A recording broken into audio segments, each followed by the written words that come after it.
How do you manage to navigate 180 meters through a pitch-black, incredibly narrow passage where simply taking a breath is nothing short of a miracle?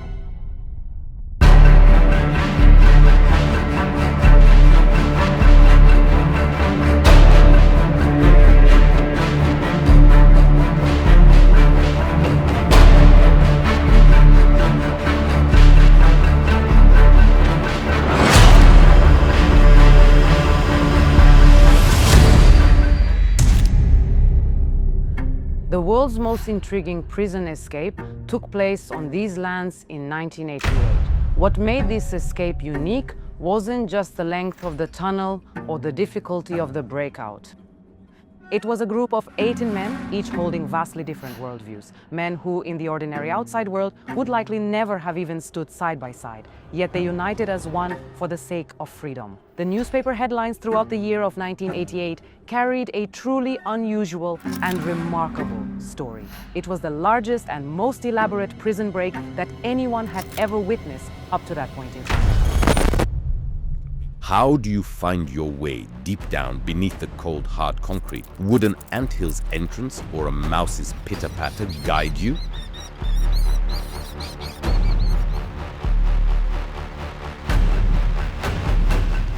When the air is running out and your chest is tightening, where do you find the strength to swing that pickaxe one more time?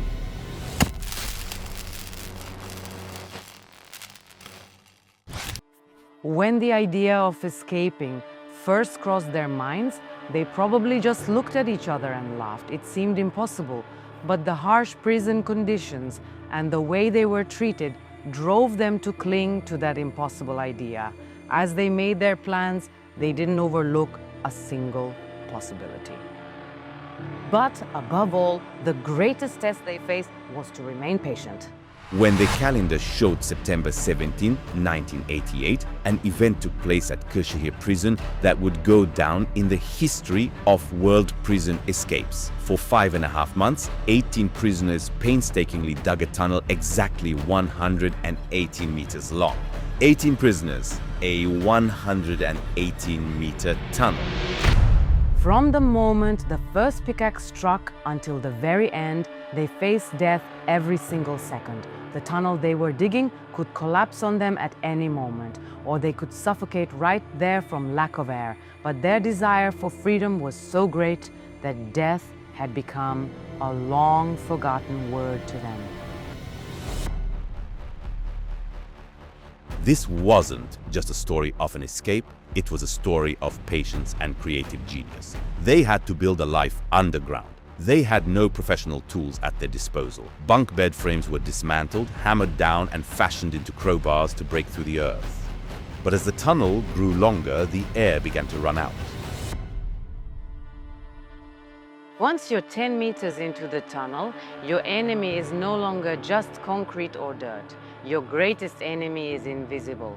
We're talking about a 118-meter tunnel. When the oxygen runs out inside, your lungs start to burn. Your mind starts to cloud. So, how did these 18 men manage to breathe underground? Was it an engineering marvel?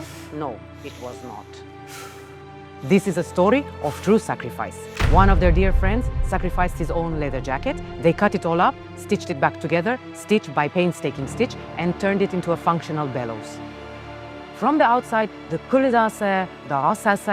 it looked like just an old piece of leather. But in that cramped tunnel, it was the only lung, the only lifeline for 18 men. During those desperate moments, a sturdy leather jacket was finally sacrificed. It was carefully cut apart and then sewn into a makeshift bellows. For many long months, that very same jacket served as the vital lungs for 18 men. It's hard to believe, but they even developed a reward system in this dark tunnel. They had to keep their motivation alive during this painstaking 5.5-month digging process. The group that dug the fastest was awarded the Golden Mole de Gezerzeines. This was never just a game. It was a vital way for them to survive and to unite. They spent many long days thinking about how to overcome the suffocating darkness of the tunnel. Using 220 volts of electricity directly could have easily ended in disaster. That was the exact moment when they came up with an incredible idea, a transformer and a model ship. The risk of electric shock was breathing down their necks at every moment. The solution was hidden in a wooden ship model made in the cell.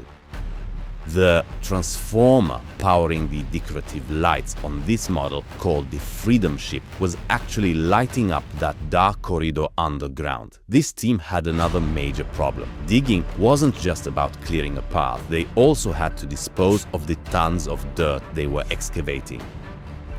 For the first few meters, the soil was dissolved in water in basins and flushed into the sewer like a mudslide. Then, pencil-thin holes were drilled upward through the tunnel ceiling. The harsh wind that seeped through these tiny holes was more than just the first real breath of air in months. It was a guide, whispering where they were. Now, imagine that final night. The year is 1988. You are 18 people with opposing political views. For 5.5 months, you have poured your efforts into a dream. Sometimes you covered only a handful of earth, other times you covered meters of ground, and on that final night, you are sleeping in that wretched bunk bed for the last time. Can you hear the heartbeats? That first light seeping through the tunnel with that final blow, the moment freedom stops being a dream and becomes reality. For some, it's a day, for others, a week. But the mark it leaves lasts a lifetime. A person can be left without breath, without even a glimmer of light, can live deep underground for many months, but they can never, ever be without hope.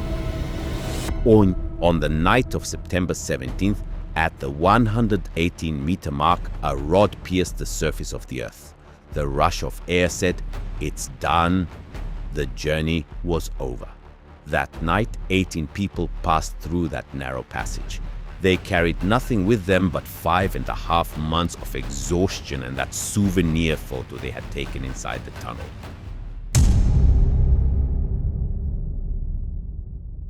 One of the most intriguing escape stories, not just in Turkey but in the entire world, was beginning to unfold. So, one has to wonder exactly how long did this daring escape last?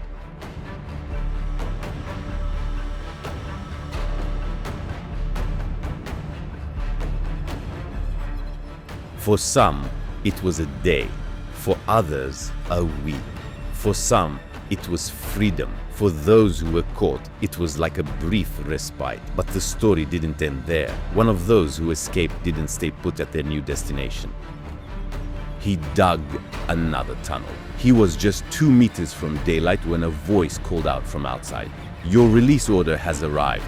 Just as he was on the verge of reaching the freedom he had dug with his own hands, the doors opened for him on their own.